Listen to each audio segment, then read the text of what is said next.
जो आतंकी हमला पुलवामा में हुआ वो देश पर प्रहार है। और आप सबको याद होगा मुंबई में अटैक हुआ था तो तत्कालीन गुजरात के मुख्यमंत्री मुंबई पहुंच गए थे प्रेस कॉन्फ्रेंस करने के लिए। जब संसद पर आक्रमण हुआ था वाजपेयी जी प्रधानमंत्री थे, सोनिया गांधी जी नेता प्रतिपक्ष थी। उन्होंने सदन में खड़े होकर कहा था कि वाजपेयी जी हम विपक्ष के लोग हैं लेकिन पाकिस्तान के सामने हम लोग एक होने चाहिए, पूरा विपक्ष आपके साथ है। वाजपेयी जी को उन्होंने ताकत देने का काम किया और वही काम खड़गे जी राहुल जी ने किया कि आप पहलगाम में आकर हमारे निर्दोष लोगों को जान से मारना चाहते हो, आपको मुंह तोड़ जवाब देना पड़ेगा। सारे संसाधन इकट्ठे कर लो, पाकिस्तान को मुंह तोड़ जवाब दो। पूरी कांग्रेस पार्टी और पूरा विपक्ष एक साथ खड़ा सरकार के साथ, लेकिन जवाबदेही तय करनी पड़ेगी। ये चूक क्यों हो रही है, किसकी निगरानी में हो रही है, कौन जिम्मेदार है, इन सब के जवाब को मिलने चाहिए। अभी जयपुर शहर के एक भाजपा के विधायक ने क्या तांडव रचा जयपुर शहर के अंदर। पब्लिकली उनको माफी मांगनी चाहिए भाजपा के नेताओं को। मुख्यमंत्री का बोलना चाहिए कि मैं इस बात से सहमत नहीं हूं। जो आतंकवादी चाहते हैं, जो पाकिस्तान चाहता है कि धर्म मजहब के नाम पर इस देश को बांटा जाए, उससे हमें सावधान रहना पड़ेगा। और ये जिम्मेदारी भाजपा नहीं निभाएगी, ये जिम्मेदारी कांग्रेस को निभानी पड़ेगी, आप लोगों को निभानी पड़ेगी। केंद्र की सरकार को हम चैन से बैठने नहीं देंगे। ऐसा नहीं है कि भाजपा के लोग नादान हैं। संविधान के जो प्रावधान है, संवैधानिक जो संस्थाएं हैं, उनको जानबूझकर नीतिगत तरीके से खोखला करने का काम कर रहे हैं। पूरे देश में विपक्ष की आवाज को मजबूत करने के लिए, नागरिकों के संवैधानिक अधिकारों को पुख्ता करने के लिए, केंद्र की बैठी हुई सरकार को जगाने के लिए जो जागरूकता करनी है, उसकी जिम्मेदारी का सबसे बड़ा अगर बोझ किसी के ऊपर है तो हमारे आपके ऊपर है, कांग्रेस पार्टी के ऊपर है। इसलिए आज आप लोग इतनी भीषण गर्मी में यहां पर उपस्थित हुए हैं, इस बात को दिखलाता है कि केंद्र की सरकार को हम चैन से बैठने नहीं देंगे। संविधान पर जो प्रहार हो रहे हैं उसको समझना चाहिए। संविधान की रक्षा की बात राहुल गांधी जी क्यों करते हैं?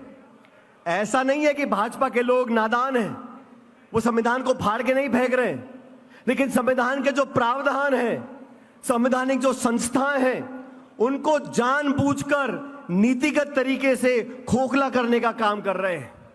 हमारे देश में 70-75 सालों से अलग अलग सरकारें आई, हर सरकार ने संविधान के संस्थाओं को पोषित करने का काम किया, चाहे सरकारें कांग्रेस की हो, गैर कांग्रेस की हो, लेकिन पिछले 11 सालों में संस्थाओं को खोखला करने का काम किया है। निर्वाचन आयोग जिसको निष्पक्ष होना चाहिए और निष्पक्ष दिखना चाहिए, महाराष्ट्र में चुनाव हुए, जितने मतदाता नहीं हैं उससे ज्यादा वोट वहां पड़ गए। मुख्य निर्वाचन आयोग का चयन कैसे होता था? 3 लोग चयन करते थे, प्रधानमंत्री, नेता प्रतिपक्ष और चीफ जस्टिस ऑफ इंडिया। संशोधन लेकर आ गए, चीफ जस्टिस को हटा दिया, अब प्रधानमंत्री, मंत्री और नेता प्रतिपक्ष, 3 लोग में से 2 का बहुमत होगा। जिस मर्जी को आप निर्वाचन आयोग का अधिकारी बना सकते हो, अध्यक्ष बना सकते हो। तो संस्थाओं को जानबूझकर कमजोर करने का काम किया जा रहा है।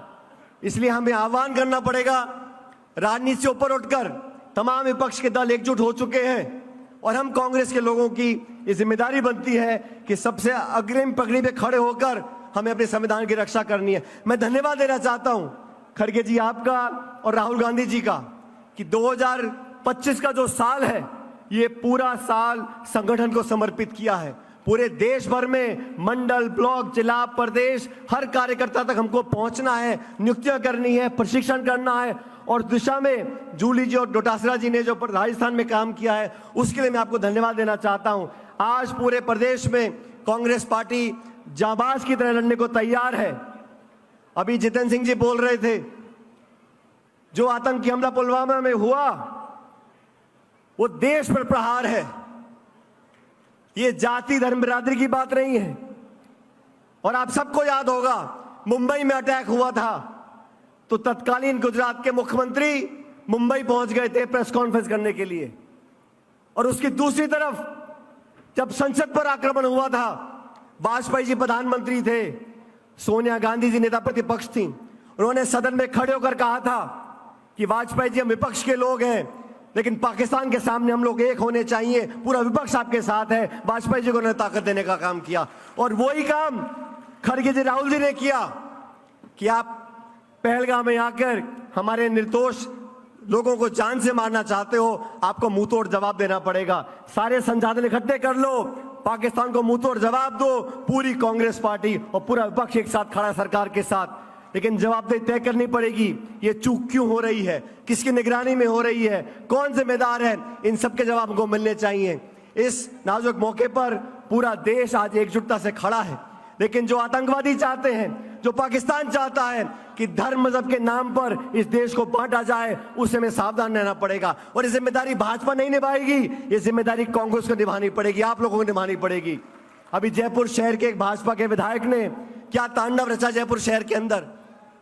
पब्लिकली उनको माफी मांगनी चाहिए, भाजपा के नेताओं को। मुख्यमंत्री का बोलना चाहिए कि मैं इस बात से सहमत नहीं हूं। अलग अलग नेता अलग अलग बातें बोलते हैं। आज इस मंच पर खरगीज वेणुगोपाल जी आए, आपको संदेश देंगे। मैं तो उतना ही कहना चाहता हूं कि कांग्रेस का कार्यकर्ता एकजुटता से अगर संघर्ष करेगा तो 3.5 साल के बाद यहां पर कांग्रेस की सरकार बनेगी और 36 कौमों को लेकर आगे बढ़ने का काम हम लोग करेंगे।